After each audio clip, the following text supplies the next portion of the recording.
Als die rechterhuisjes, die ben grijden, dat weet dat verkwaad wel behoorlijk intensief boerenlaan. Nou, het beheer wordt aanpast, het waterpeil wordt omheen gebracht.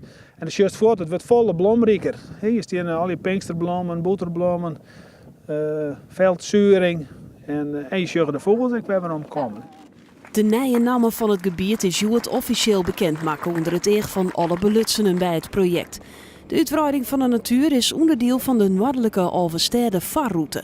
Zo'n begin deze maand is de hele route tussen Dokkum en Ljouwert goed bevaarbaar. Op 29 juni is de officiële opening. Het nieuwe natuurgebied is van groot belang voor de varroute.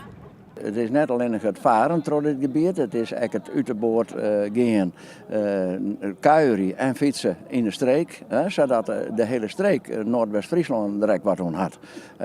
Recreatieondernemers hadden er wat aan en de beleving, natuurbeleving, die mag ik best wel een heel goed plak hebben in dit vermidden.